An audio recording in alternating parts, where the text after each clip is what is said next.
Caitlin Clark didn't limp off, didn't tap her wrist, didn't wink at the camera. She just vanished from the lineup, and the quiet felt loud. No injury sheet, no coach quote, no quick sideline update. 1 minute, she was the face of a surging season. The next minute, she was airbrushed out like a smudge on a photo. Fans hit refresh. Broadcasters stretched for filler. And inside that vacuum, rumors multiplied. Was it load management or something strategic and strange? The numbers made the silence even weirder. Clark had been the engine, the headline, the reason casual viewers tuned in on a Tuesday night. Pulling her without a reason didn't feel like basketball. It felt like a message. And whenever the message is unclear, the crowd writes its own story. That is exactly what happened. Posts stacked up, clicks resurfaced, micro moments became macro theories. People started asking not where she went, but who wanted her gone. If you want the real story without the spin, subscribe right now and tap the bell, because we break the noise with receipts and rhythm. The league's official channels stayed polished and calm, but the community saw the edges fray. Every misbeat amplified the suspicion that something larger was in play. A player with unmatched momentum was suddenly absent from the show she helped build, and the audience felt robbed of a chapter they were promised. The tipping point wasn't a statement. It was the lack of one. The silence sounded like control. And whenever control walks into a room, power politics isn't far behind. The question became simple and explosive. Who benefits when the brightest light dims? But that wasn't the whole story, because the data on the court refused to match the narrative off it.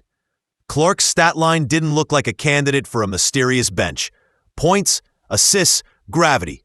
She bent defenses before she even crossed half court. Attendance climbed when she played. Broadcast peaked when she touched the ball. That combination is oxygen for any league that wants growth. You do not pull oxygen unless you have something bigger than air to protect. That's why the timeline bothered people. First, the minutes dipped. Then the warm-up absence. Then the post-game availability vanished. None of that matched what we watched. She was producing. She was leading. She was converting curiosity into loyalty. Ratings chased her across cities like a traveling festival. The business case to play her was obvious, which is exactly why the business case to sit her felt like a signal. When the metrics argue with the decision, you look for another layer. Insiders started whispering about friction in rooms without cameras. Words like tone, brand, and messaging floated into basketball conversations. If production wasn't the issue, what was? And if production wasn't the issue, who decided it didn't matter? But the first real sparks didn't fly from a leak. They detonated when one player refused to speak safe. Stories don't need proof to move. They need energy. The energy came from claims that Clark pushed back on marketing choices in a meeting that wasn't supposed to trend. Words like tone deaf and out of touch hit different when they come from a player who moves markets. If that pushback happened the way people say, then a countdown began the moment the door closed. 48 hours later, the minutes dipped. 72 hours later, the bench felt permanent. There was still no official reason, just a pattern you could feel without seeing the memo. The unspoken rule in any league is simple. Talk is free until it costs someone's plan. When a player's voice goes faster than the brand script can contain, the brand tends to tighten the lid. That is why the silence read as choreography. This wasn't a standard DNP. That last one matters most, because the person who defines the story owns the future. But before any leak took root, a veteran voice turned the volume to max. Sophie didn't tiptoe. She said the quiet part loud. You do not sideline your biggest star unless you fear her power. One line, pure voltage. It sprinted across timelines and made 1,000 clips before morning workouts even started. There was no coy tone. No, let me rephrase. She named the dynamic that fans were already circling with red ink. Retaliation, control, politics disguised as rotation. The thing about direct language is that it clears fog. People who felt crazy for connecting dots suddenly felt sane. Movements are born in that exact moment. The tags appeared, the edits rolled, and the message hardened into a stance. If progress is real, stars are partners, not props. Sophie kept pushing. Podcast mic, locker room pulse, sideline banter. Everywhere she spoke, she pressed the same point. They picked the second path. that choice would end up making the first wave look small. Because fire draws fire, and one more voice stepped forward without a single soft edge. Lexie didn't write a thread. She didn't drop a paragraph. She walked in, stared into the lens, and asked the uncomfortable question out loud. If they can do this to her, what do you think they'll do to the rest of us? That sentence had weight because it put every player in the same boat. This was no longer fandom defending a favorite. This was labor signaling a boundary. After that, a photo, black and white. One word under it: loyalty. The internet did what the internet does. It decoded, debated, and spread. Behind the discourse, something practical formed. Players across locker rooms started taking quiet inventory. Who stands where? Who speaks when it counts? Who hides when the room needs heat? Reports of tough meeting questions surfaced. Why reduce minutes for the only player selling out buildings?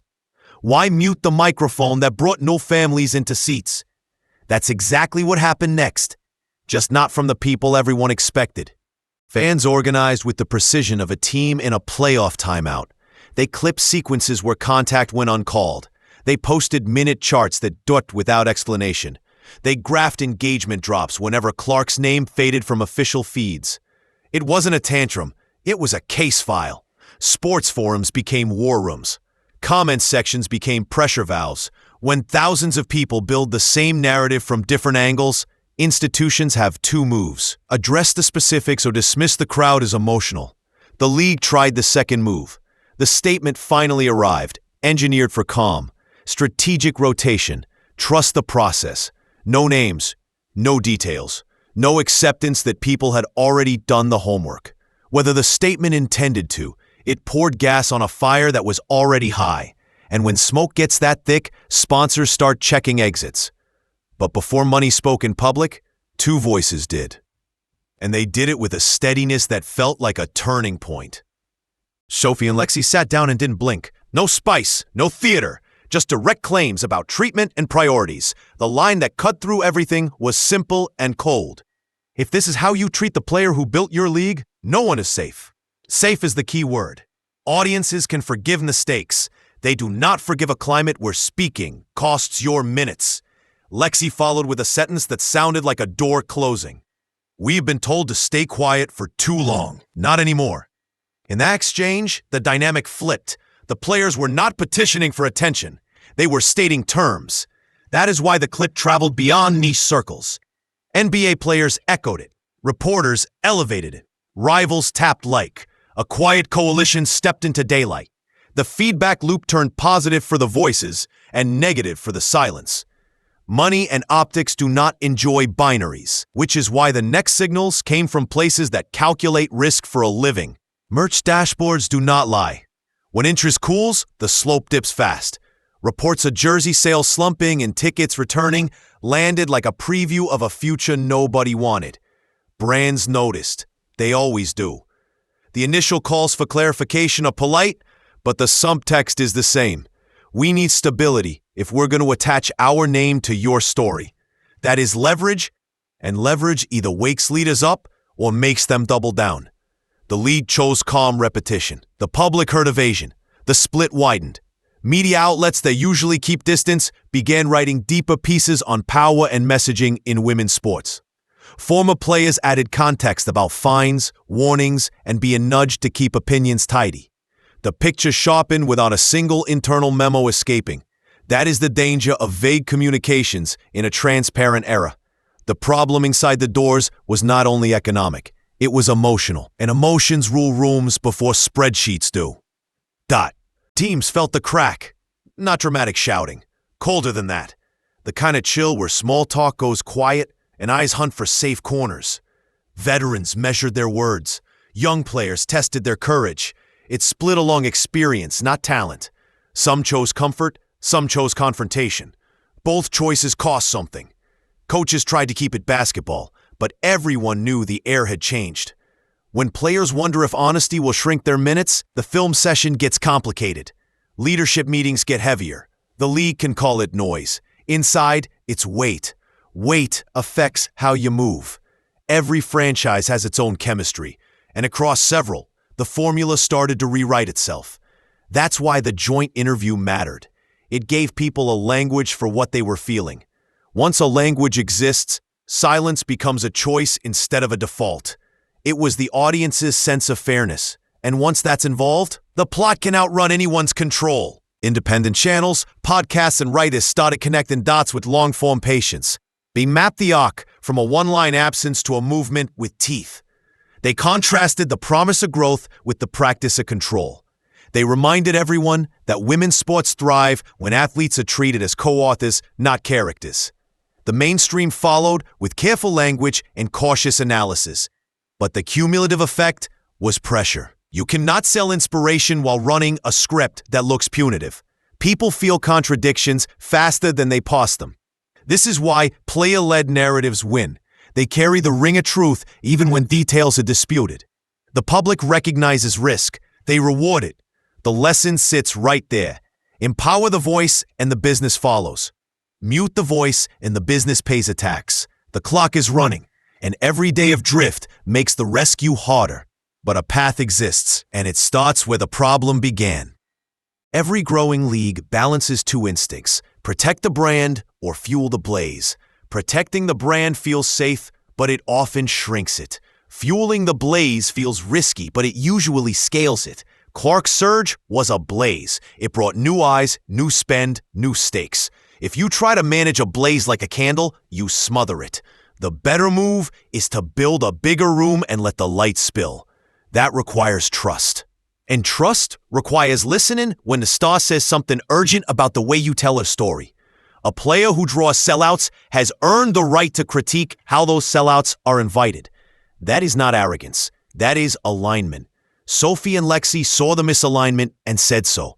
The conflict now sits at the heart of every decision ahead. Do you treat voice as volatility or velocity? Volatility is a risk to be minimized.